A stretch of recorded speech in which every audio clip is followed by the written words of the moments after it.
Hey, welcome to the studio. Thank you for joining me. So what I've got here is a piece of MDF, medium density fiberboard.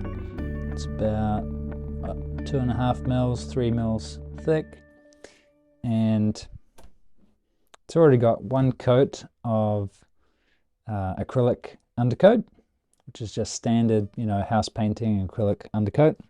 You could pay more for artist's undercoat if you wish, but I don't wish. So it's got one coat on. Now what I'll do is get some sanding paper. This is 220 grit, any light grit sandpaper. Just give it a quick sand.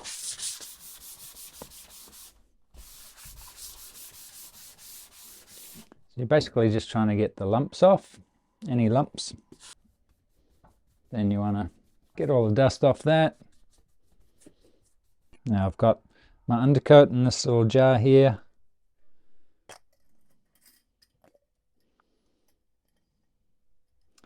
Might need a bit of a stir, but there's not much left, so I'm just going to stir it with a brush.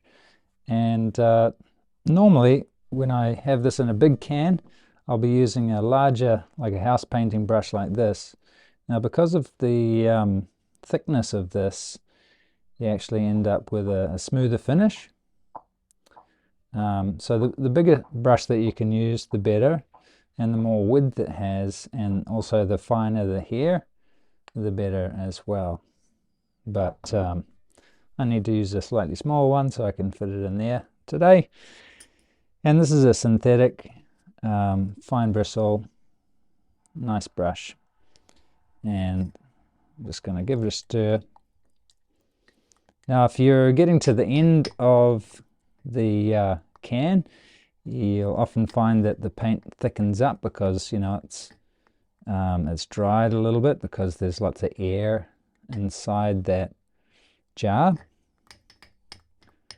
So you can just add some water if it's an acrylic undercoat. Not too much, you don't want it too thin.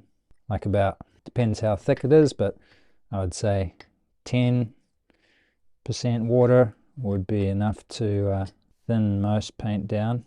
Now I have wet this brush before I'm doing this. That's really important. I'll wet it with water so that the paint doesn't dry the ferrule of the brush and ruin the brush. So you want to try and keep that paint away from the ferrule, not like I've done here.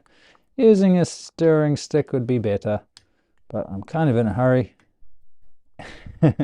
So there we go. Now laying it on,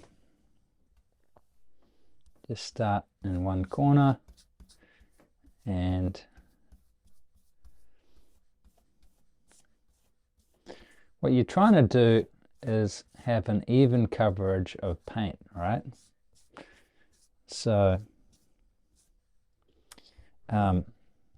we get the paint on in a thick lump, and then we basically just spread it out. Now this is a little thinner along these edges here because the paint's been smushed out a bit. So when I paint into that with this, it's working over that, joining more paint into it, and that's creating a more homogeneous layer across the whole thing.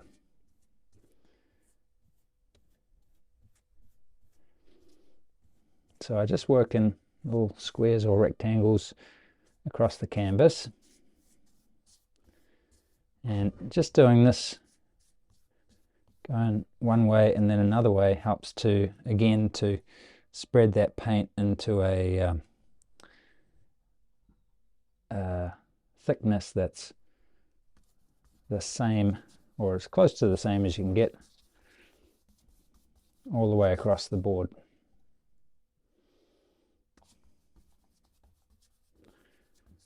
So see, I'm feathering out into this area.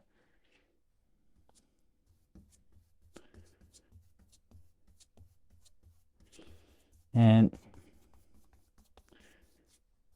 it's a fairly small board, so I'll just get the whole thing done, and then I'll show you how I'll smooth it out to give a really nice finish at the end. Got a lot of paint on the brush, so I can just work that out.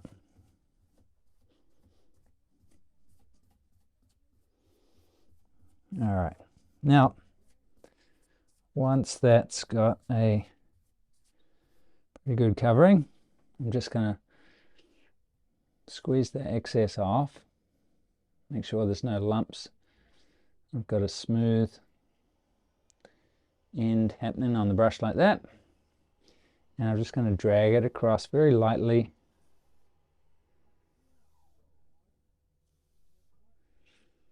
Very lightly overlapping these strokes.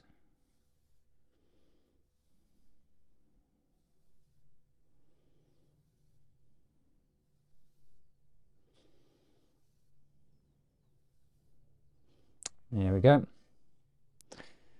And then I'll just let that dry for a little bit while I do the next one, because I'm going to come back when this is a little bit more dry and brush it the other way, and that's going to give it a nice tooth, a little bit of texture, almost like a canvas weave. Yeah.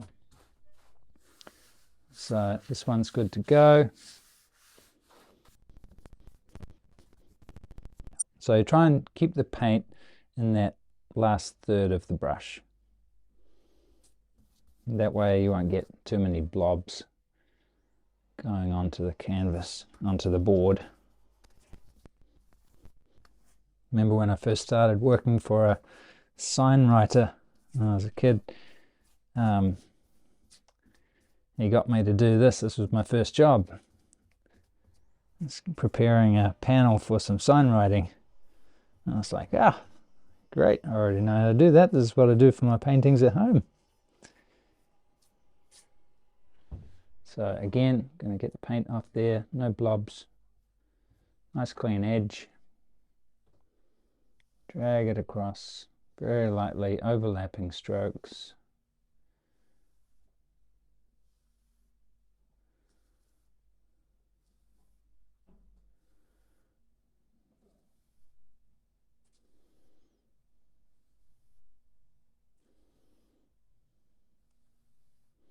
Okay, now this other one is dried a little bit. So bring that back.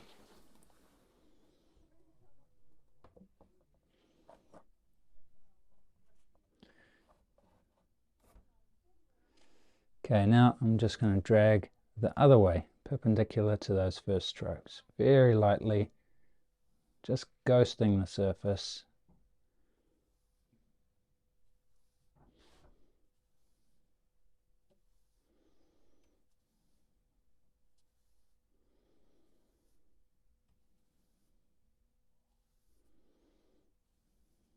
Yeah, probably won't be able to see it on camera, but it's set up a nice cross hatch or cross weave pattern, very similar to a very fine textured canvas.